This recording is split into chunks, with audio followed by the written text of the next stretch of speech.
The one who changed his deen, what we're going to do? Keep. The last day will not come until the Muslims fight the Jews and kill them.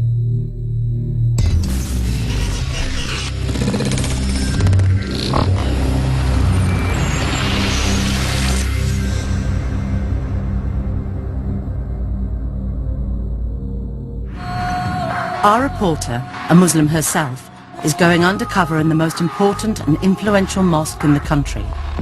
London's Central Mosque, an Islamic cultural centre, usually known as Regent's Park Mosque, says it promotes tolerance and interfaith.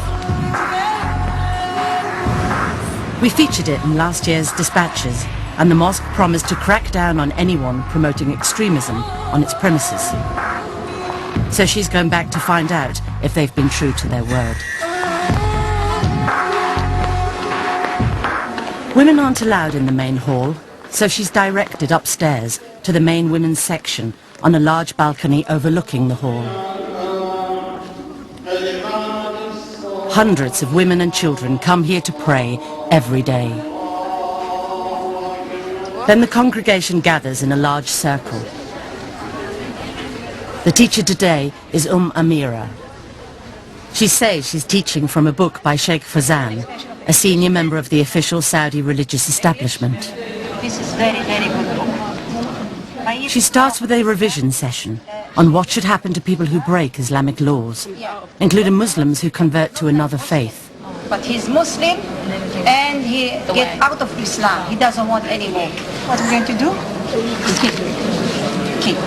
Reject Islam. Yeah. Qatl. Kill. You have to kill. You understand? We're talking about Islam. Yeah? It's the same for adulterers. For the had the zina, what is the law of this? Stoning. Until he died. And the one who is not married, he never dies. Now, with 100 lash. The worshippers, many of whom are children or teenagers, are being taught the Saudi Arabian interpretation of Sharia law from official Saudi books. The teachings include the brutal killings of homosexuals and women who act like men. If someone make themselves like a man, a woman like a man, you understand this, the punishment is kill. Kill them from the highest place. And not going to be like animals, living like animals. Or to be like the people of Lut, we have to take the had. The had is to kill them. This causes a brief debate among the young students. One girl says they should also be stoned. With the punishment of, throw them from the highest point and then stone them. Another student says the punishment is approved by the Quran. Then we reduced him to the lowest of the low. So if you throw someone off a mountain, you are reducing him to the lowest of the low because they're falling off from a high place. In fact, punishments like throwing homosexuals from a mountain are nowhere mentioned in the Quran. It's a hardline interpretation taught in Saudi Arabia. Amira condemns terrorism and says these punishments will only be carried out in a future Islamic state under a Muslim leader, not in present-day Britain. حتى ما نقول احنا راح نبدا نقتل في الناس لا هذا لازم يكون امير مسلمين ولما جيش المسلمين يقوى ويكونوا يحاربوا حتى الاسلام كله يعمر. This fundamentalist interpretation of Islam is being taught in Britain's most important and supposedly moderate mosque. Our reporter finds out where Amira has been trained. She says she's just finished 3 years of study at Medina Mosque in Saudi Arabia.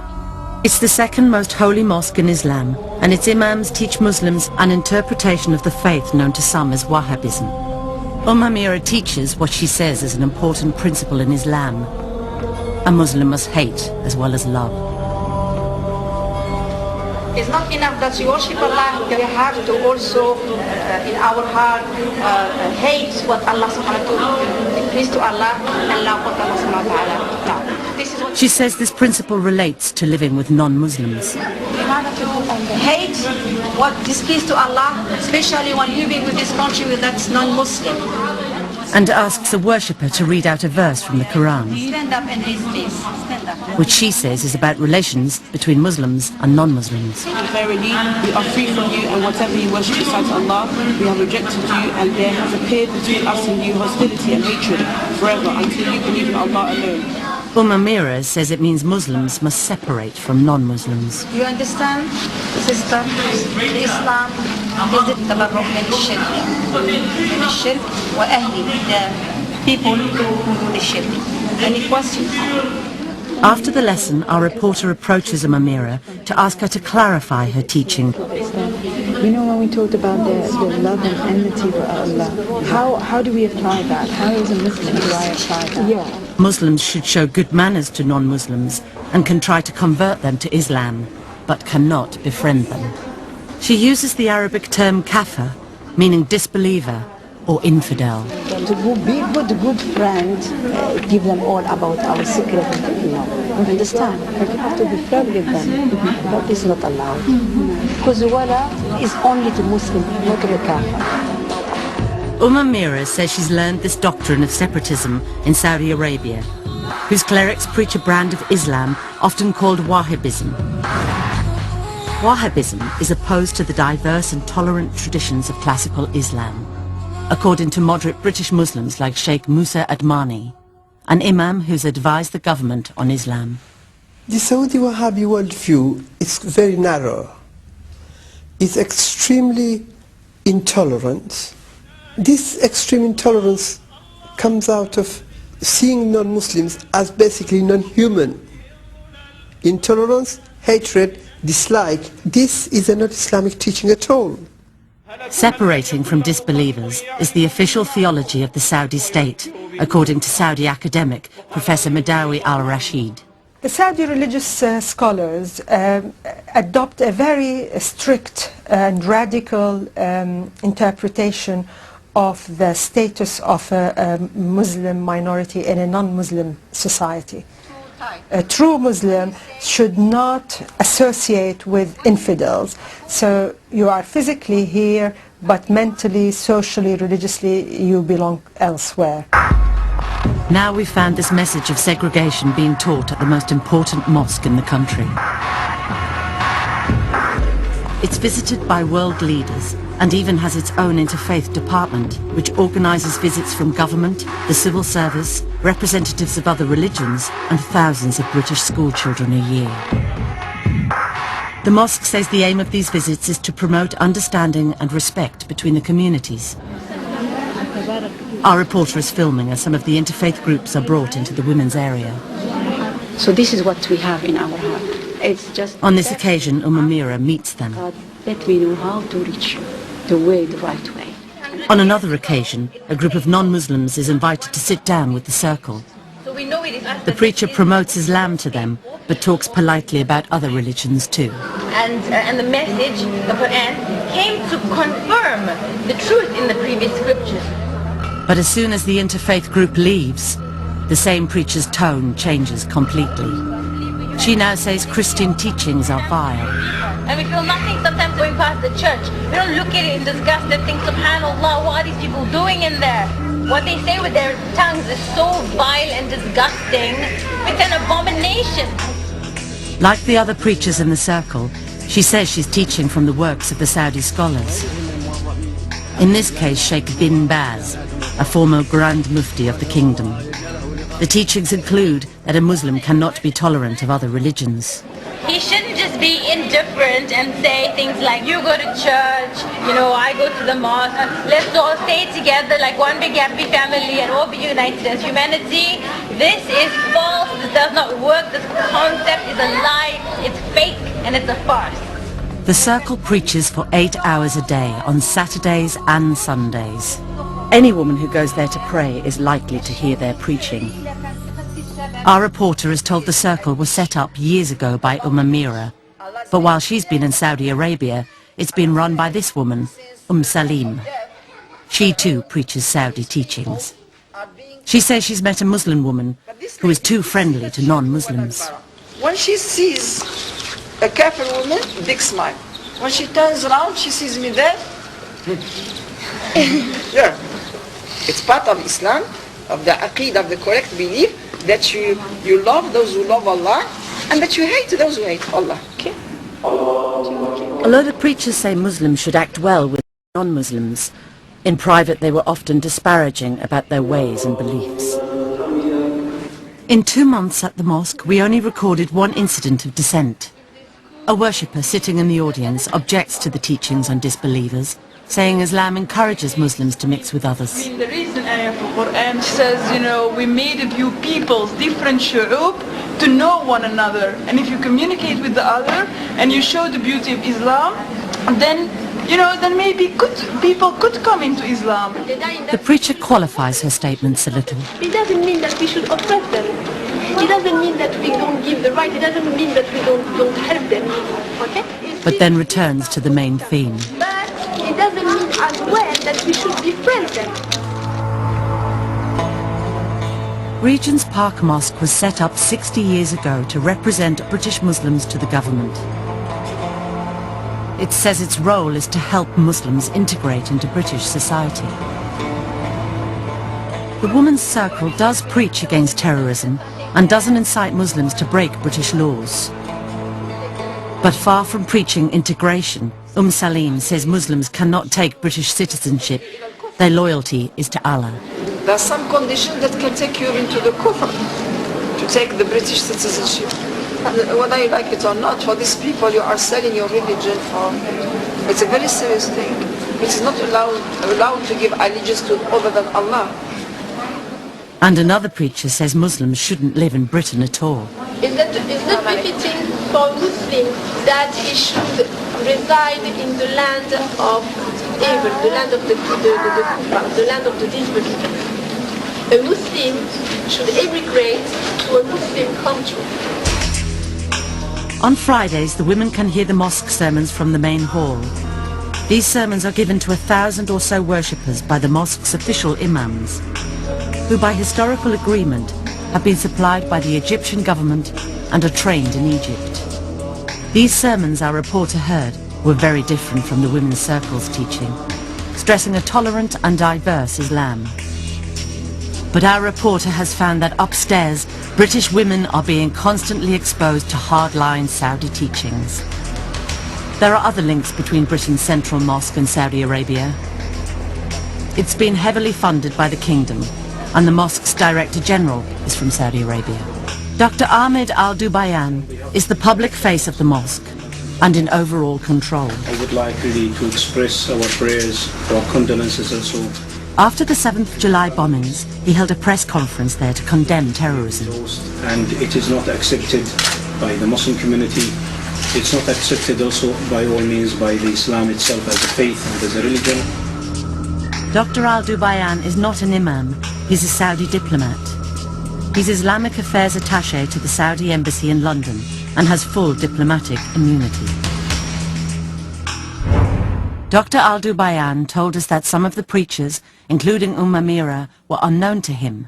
He said Salim had requested permission to be an authorized teacher at the mosque, but had been refused, as she did not supply references and written information about her teachings and views. He and the mosque had not known of her teachings and views, which did not reflect those of Regent's Park Mosque. He said, "The ICC is committed to interfaith and cross-cultural understanding. It does not support or condone extreme views, racial hatred, violence or intolerance." Salim told us, "We are not blind followers of any government or any clerics. We do criticize other religions just as other religions criticize Islam. However, this does not mean that we show intolerance, aggression or violence to people of different faiths. And we have often emphasized that the Muslim's attitude towards his or her non-Muslim counterpart is one of fairness, compassion and tolerance. We encourage integration into society." She said the comments that Muslims could not take British citizenship were erroneous and apologized for them. She said, "Whilst it is recommended for a Muslim to migrate to a Muslim country, it is not obligatory." In last year's dispatches, we found the mosque's official bookshop was selling a number of speeches by preachers promoting hatred and intolerance. Ya Latif. The worst word that can ever be written! Dr. Al-Dubayan told us the bookshop was independently run by a company called Dar al Salam International Publications, a British company with links to Saudi Arabia. But he said he was seriously concerned and said that the DVDs had been removed immediately, pending an investigation. And he called on all British Muslim organisations to be vigilant about the message being spread on their premises, either during talks or on recorded DVDs. So our reporter went back to the bookshop and went to the same shelves to see if he had been as good as his word. But despite his promises, she found they're still selling the speeches of exactly the same preachers we identified last year. They're still selling DVDs of Murtaza Khan, a British school teacher and preacher. In this one, he attacks the Western idea that women can be independent from men. The mental capacity of this society teaches you, I'm a woman in my own right. I can get my own job, I can get my own funding, I can get my own welfare, I can get my own flat, I can get my own home, I can get my own state benefit. I don't need you in my life. What is that? Deception of the devil. And says men should control them. A man is stronger than women, but men today don't know how to take care of their families. That's why their women walk loose, their women speak loose. And that's their evil society, that Muslim society has become like that today. And they're still selling DVDs of Sheikh Faiz, who was trained to preach in a Saudi religious university, condemning disbelievers. The kafar. Who cares what they do? They do the most evil, filthy things. The disbelievers, the evil, wicked, mischievous people. Black, you can see the evil in that face. Do not mix with people who do not prostrate to the oneness of Allah Ta'ala, who do not prostrate to the Almighty Lord. Keep far away from people like that. Last year we found DVDs of him calling Jews pigs who would be killed at the end of the world. In this new one from the bookshop, he is still condemning Jewish beliefs and Jews themselves. The leader of pride or arrogance are no other than the Jews. Wallahi, they got the most extreme racial pride in them. An abominated, filthy, disgusting, gross belief. Their time will come, like every other evil person's time will come. And they're selling more speeches by Sheikh Khalid Yassin, who learned Arabic in Saudi Arabia. In some of the DVDs we found, he says Muslims could have a constructive relationship with non-Muslims. But in this DVD, he praises the Sharia law practiced in Saudi Arabia, saying he's witnessed public beheadings there. When you enter Saudi Arabia, everybody knows how everything goes. They're the only ones that have the power and who have the audacity and who have the principle to continue punishing the people as Allah subhanahu wa ta'ala say punish them. At least I say we Muslims should have that kind of power all over the world. And that people can see people without hands. People can see in the public heads rolled down the street. People got their hands and feet from opposite sides chopped off and they see them crucified. They see people get punished. They see people get put up against a pole and see them get lashed in the public. They see it. And because they see that, that acts as a deterrent for them because they think about that. They say, oh, I don't want that to happen to me. Sheikh Yassin told us his comments should be considered in context. He said he did not support or promote Saudi Arabian government policy or religious rhetoric, and said capital punishments are carried out by many states and governments. He said, that lecture was aimed at reforming the Muslim people, the Muslim society and the Muslim world, to be adjudicated by the sovereign Islamic State, when one exists. Dar es Salaam International Publications told us the bookshop sells a wide range of material which they do not necessarily agree with. They said, we try to represent a variety of opinions through the products we sell, in order to spread peace, respect, tolerance and understanding. We were unable to contact Murtaza Khan. However, last year he told dispatchers, my discourses have never been delivered with the intent to malign any individual group or race. They are delivered to inspire Muslims to better themselves and then to play a positive role for their own and wider community in Britain. Dr. Al-Dubayan reiterated that the bookshop was run by an independent company. He said, despite having no control over the bookshop, we met with those running the bookshop after your program was broadcast. We made it clear that it was not acceptable for the bookshop to stock materials containing extremist views, as we consider these materials to be offensive and contrary to the aims of the ICC. We were assured all offending material had been removed and systems put in place to prevent this reoccurring. Dr. Ghayasuddin Siddiqui founded the Muslim Parliament in Britain and is director of the Muslim Institute, Britain's oldest Islamic think tank. He says the mosque's bookshop has previously been caught selling radical books as well as DVDs. Whenever such books are found, I mean, the only explanation from the administration has been that it's not part of us. But, you have no compulsion to having that bookshop, close it down. But this story goes on and on. They continue to sell books which are promoting basically the Saudi Wahhabi ideology. As long as the Islamic Culture Center in Regent's Park remains in the hands of Saudis, there will never be a unity among Muslims in Britain. Next, we investigate claims that the Saudi Arabian state is involved in spreading a message of intolerance and segregation.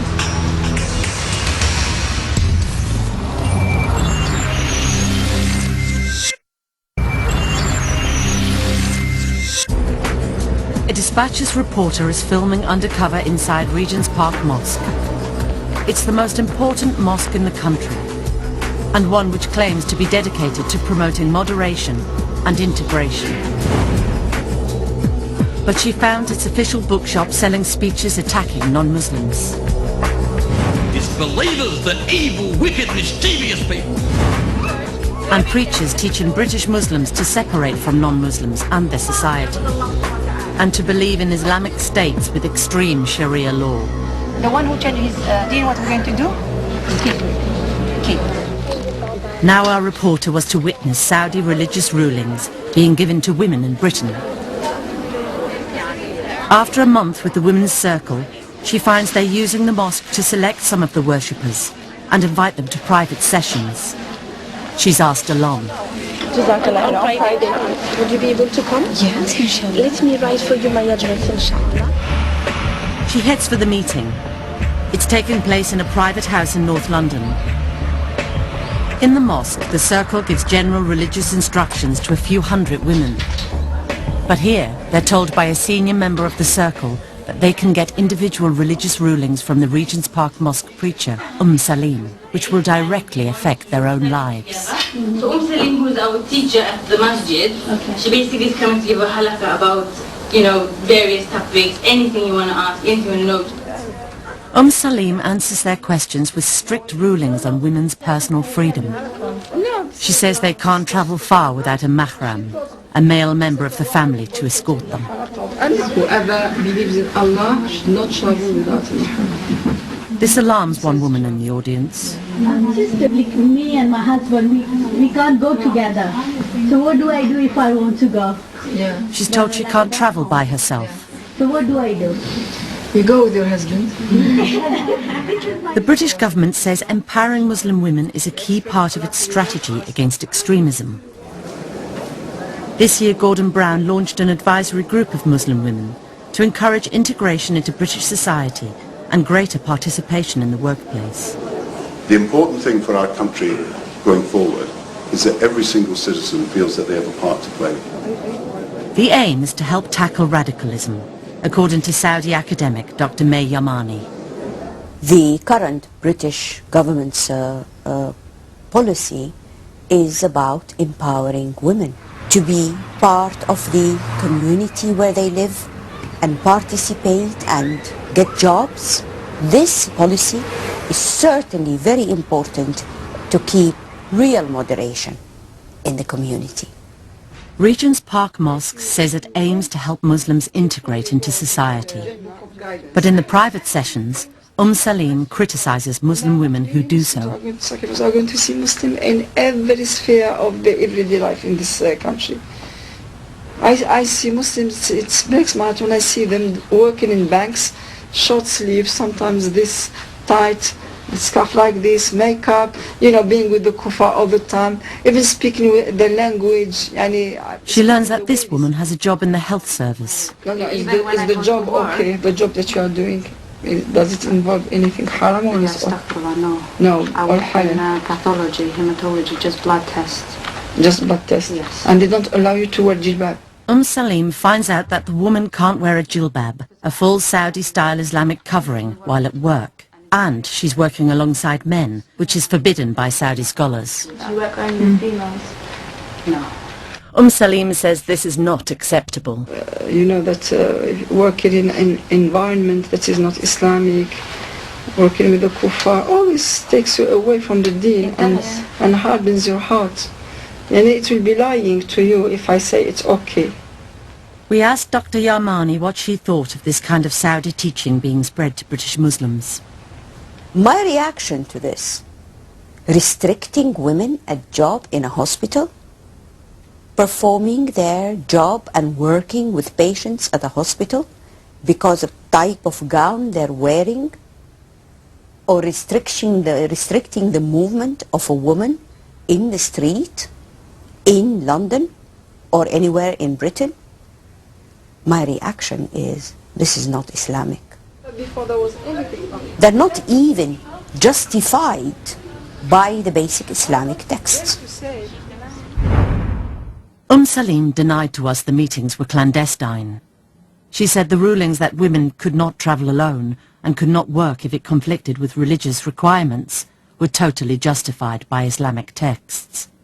She said, "You may regard these juristic and textual rulings as extreme restrictions, but we see them as our way of life and a liberation of the soul."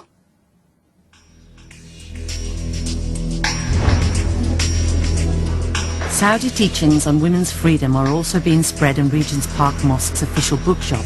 They're selling the religious rulings known as fatwas of the top official Saudi scholars such as Sheikh bin Baz, the former Grand Mufti.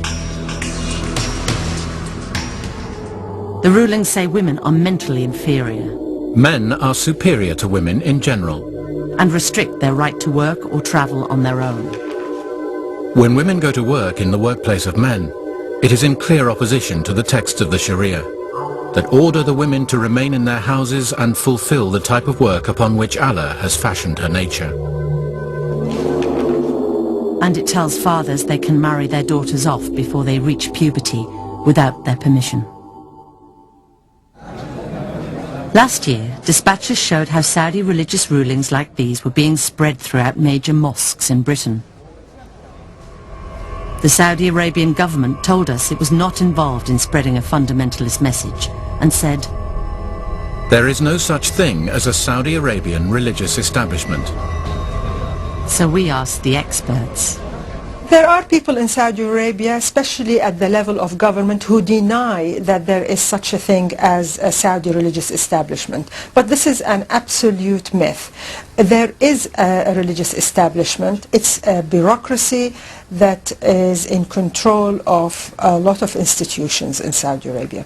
The Wahhabi religious establishment are constantly indulged as the co-rulers of the Saudi government. They control some of the most important levers of power.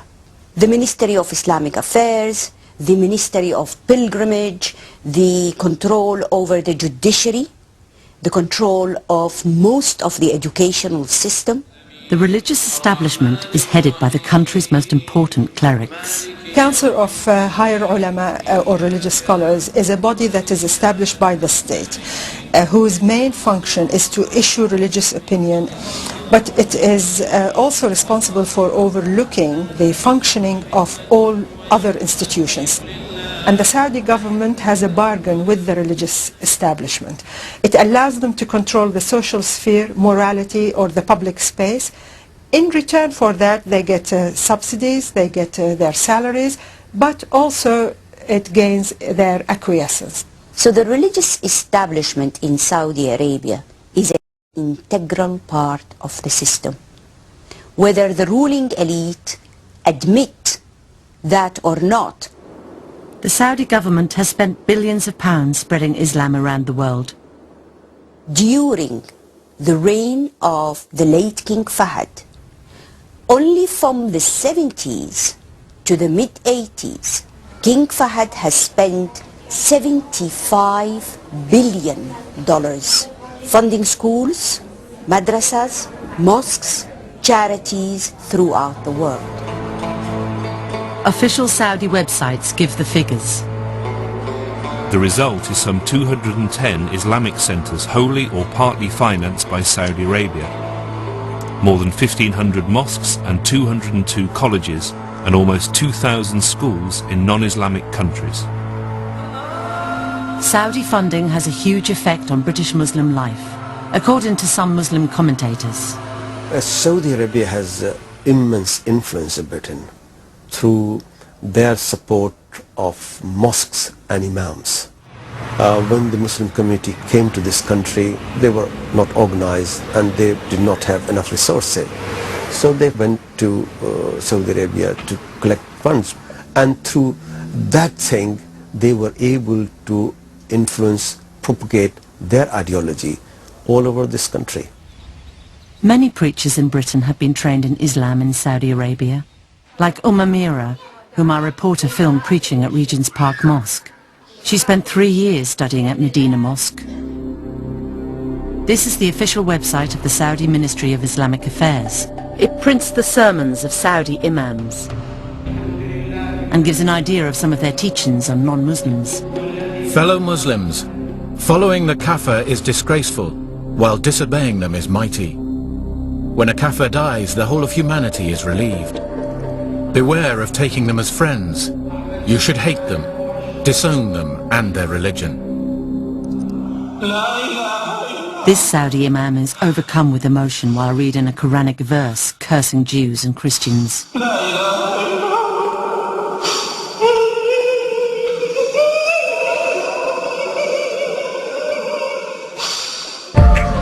Saudi books with the same message of segregation continue to be widely available in Britain, such as these official fatwas sold in Regent's Park Mosque bookshop. The enemies of Allah are the disbelievers.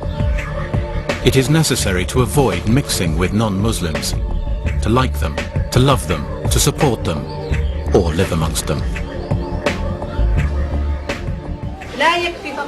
We found Saudi Arabian religious teachings being spread at Britain's Central Mosque, which is run by a Saudi diplomat. This is another Islamic institution in Britain, funded by Saudi Arabia. The King Fahd Academy in West London is an independent day school for 500 Muslim children, run under the support and supervision of the Saudi Embassy. Dr. Al Dubayan, the head of Regent's Park Mosque, sits on the board of trustees. In 1998, the school started teaching some of the pupils the same official education curriculum that's taught to children in Saudi Arabia. Colin Cook is a Muslim convert and worked at the school as an English teacher. 18 months ago, he was dismissed after raising concerns that some of the children were cheating in exams. But this year, he won £70,000 for wrongful dismissal at an industrial tribunal. After he left, a contact still there passed him official Saudi textbooks from the school. The books carry the stamp of the Saudi Ministry of Education. The books teach that other religions are worthless. One quotes a Quranic verse. Those whom God has cursed, he turned into monkeys and pigs. And in a footnote says, It is said that the monkeys are the Jews, the pigs are the infidels of the table of Jesus, the Christians. And another passage sets the children a test. I read that the books were asking the children to describe the repugnant characteristics of the Jews, and I found that repulsive and appalling. I believe these textbooks will poison the minds of anyone that reads them. The King Fahd Academy said it agreed that the passages were inappropriate, but said that they had never been taught at the school. The books had now been disposed of, and the Saudi curriculum had been phased out altogether. It said the passages on Jews and Christians related to an Old Testament event. it does not imply or infer that this is a general comment on these faith groups today. It said Ofsted had found that its pupils showed good empathy and tolerance of others' views. Every year, the Saudi ambassador to Britain, Prince Mohammed bin Nawaf, holds a conference with the British Foreign Secretary. He says the aim of the dialogue is to promote tolerance and mutual respect. That the theme of this session is focusing on how each community perceives the other and how to promote positive views and mutual respect our young people need to discover in learning about one another. But the British government's policy on tackling radicalism and the message being spread by Saudi theology are incompatible, according to security expert Professor Anthony Cleese. What the British government wants is for British Muslims to feel part of an inclusive British society. Now, what the Saudi version of Islam is saying is that Islam is not just a religious identity, it is also a political identity, and that they should resist, that it is right to resist being assimilated into mainstream British society.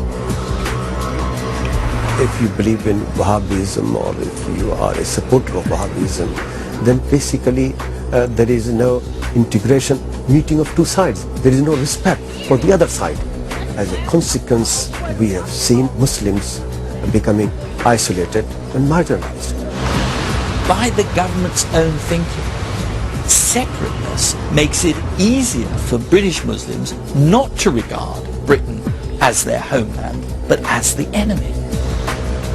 Next, our reporter goes undercover in a third major UK Islamic institution to get first-hand evidence of the kind of Saudi material being spread in UK mosques.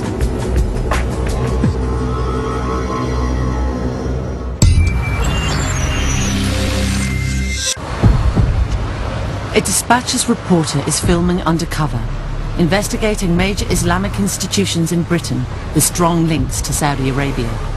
She found preachers in Britain's most important mosque promoting extreme Sharia law. Someone make them like a man, a woman like a man. You understand? This the punishment is kill them. And selling DVDs with a hardline message. People can see in the public, you know, some people got their hands and feet from opposite sides chopped off, and they see them crucified. And we showed a British school run under the supervision of the Saudi embassy, which imported books condemning other religions. I believe these textbooks will poison the minds of anyone that reads them. Now our investigation turned to a third major Islamic institution in Britain. This is the UK headquarters of the Muslim World League and the World Assembly of Muslim Youth. They're worldwide charities and run a 5-storey complex of offices, a mosque and prayer rooms in the heart of London's West End. Although their headquarters are in Saudi Arabia, they say they are independent of the Saudi government. They say they give out Islamic literature promoting coexistence and moderation between cultures. So our reporter is going undercover to find out. They run weekend Quran courses and she gets a place. The lessons are run by this imam. The charities say they give out Islamic literature.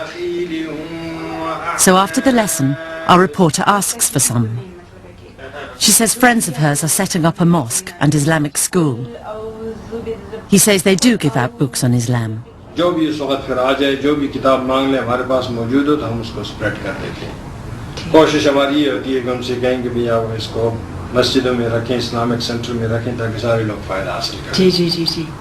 He says they mostly give out English translations of the Quran.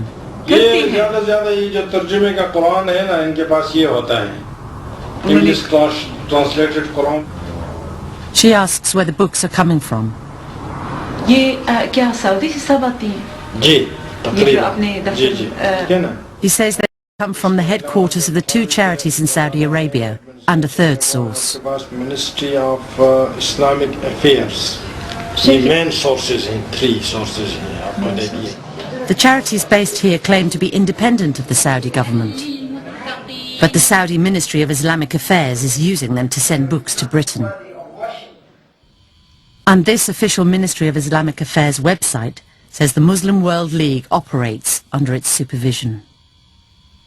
The two charities were set up specifically to spread the Saudi version of Islam worldwide, according to many moderate Muslim observers.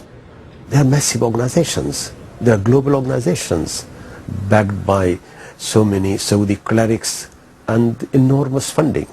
They will organize conferences, fund centers and mosques, provide literature, free literature for distribution, and of course it's all funded, organized by these two groups. Our reporter gets an appointment with the director of the London offices of the Muslim World League. She tells him friends of hers are setting up a mosque and school, and he agrees she can take some books, which are kept in a locked basement.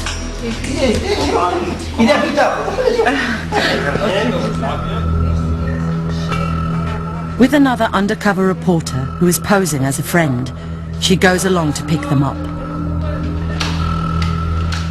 The imam unlocks the basement. The room is full of books. Our reporters are given a number of books. Nearly all of them are from Saudi Arabia. Some condemn terrorism, others are straightforward guides to Islam and don't promote extremism. But others preach the same teachings our reporter had found being spread at Regent's Park Mosque, including works by the former Grand Mufti Sheikh bin Baz, advocating violent Sharia law punishments, such as death for Muslims who believe homosexuality is permissible. It is permitted to shed his blood and take his belongings. The books say love, support, loyalty and friendship with disbelievers is forbidden.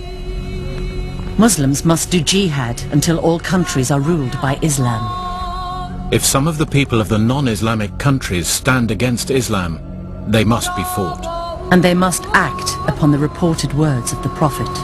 The last day will not come until the Muslims fight the Jews and kill them. Our reporter was given a sample copy of the translated Qurans they distribute in Britain. It's brand new, published in the last 2 years, and is produced under the supervision of the Saudi Ministry of Islamic Affairs. It bears King Abdullah's own seal of approval. We showed the new translation to Sheikh Musa Admani, who studied Islam at India's top religious universities. Whoever believes in Allah in the last day. A number of verses in the Quran preach peace and tolerance between Muslims, Jews and Christians. With their Lord. But the Saudi Quran contains footnotes saying these verses are no longer true, a narrow interpretation not followed by moderate Muslims.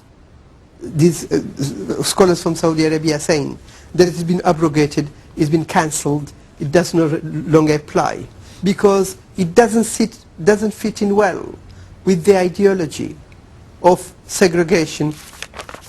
Another footnote explicitly preaches segregation. This indicates that a Muslim should not stay in a non-Muslim country. Now, it's interesting, he's translating the Quran. Okay, the verse does not say anything about living Muslim, non-Muslim land. Here they're trying to use the credibility of the Quran to push their own idea in selected areas. The underlying motive here is to find a way of continuously implanting this permanent wedge between the wider British society and the younger Muslim living in Britain. He says King Abdullah's new translation has removed some objectionable material from previous Saudi versions. Made a bit of improvement, but it's not good enough. The Muslim World League told us some of the books we quoted from had been donated to them 10 years ago, assessed, considered not suitable for distribution and left in the basement. With regards to the translation of the Quran, it said, "No translation is perfect, and not every interpretation is agreed. You have managed to find a few footnotes which you dislike, and which most readers probably do not even bother to read." It said any allegation that it is promoting a theology of intolerance, separatism and extremism was offensive and entirely untrue. The Royal Embassy of Saudi Arabia told us that the King Fahd Academy, the Muslim World League and the Islamic Cultural Center and Central Mosque were not part of the Saudi Arabian government or its instruments. It said, "The Saudi Arabian government does not advocate or support the bigoted beliefs of extremists, and there is no such organization as the Saudi Arabian religious establishment." It said Saudi Arabia promotes tolerance and mutual understanding and is at the forefront of international campaigns to stamp out and rehabilitate extremists. The British government says Saudi Arabia is its partner in tackling extremism, but critics say it's turned a blind eye to the importation of Wahhabism for years. Dennis McShane was a Foreign Office Minister from 2002 to 2005 and became worried at the government's attitude to radical Saudi teaching. The British establishment, in my judgment, in the sense of Whitehall, of senior ministers, refused to look at the penetration of Wahhabism into schools, into mosques. The ideology of what Wahhabism promotes is deeply inimical and dangerous to British values, but at the other level, this was a huge source of revenue for British companies, British state, British people, and that stopped, I think, any robust criticism of the Saudis. We were not firm enough in saying you should not export Wahhabism. He says the 7th of July bombings have been a wake-up call to ministers, but the government still doesn't take a strong enough line with Saudi Arabia. Clearly, Britain is a big trading state with an important defence industry, needs a relationship with Saudi Arabia, but we have to say quite clearly you can't export anti-Jewish, anti-democratic, anti-Western, anti-rule of law, homophobic, anti-women ideology dressed up as a religion. That is not acceptable. The British government told us, "We have put in place robust legislation to combat incitement to religious hatred, violence and terrorism. All individuals and organisations based in the UK are subject to this legislation, regardless of the provenance of their funding or connections to third countries, Saudi or otherwise."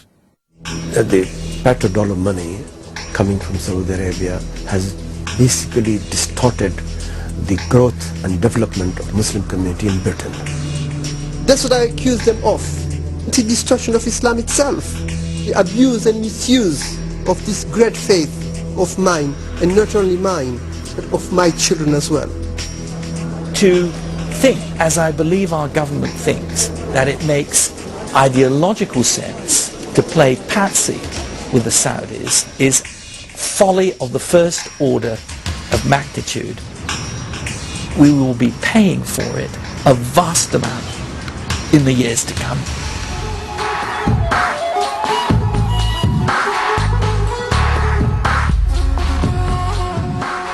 Well, next on 4, not everyone is in agreement about some of the aspects of the Castleford project, the final stages of Kevin MacLeod and the Big Town Plan.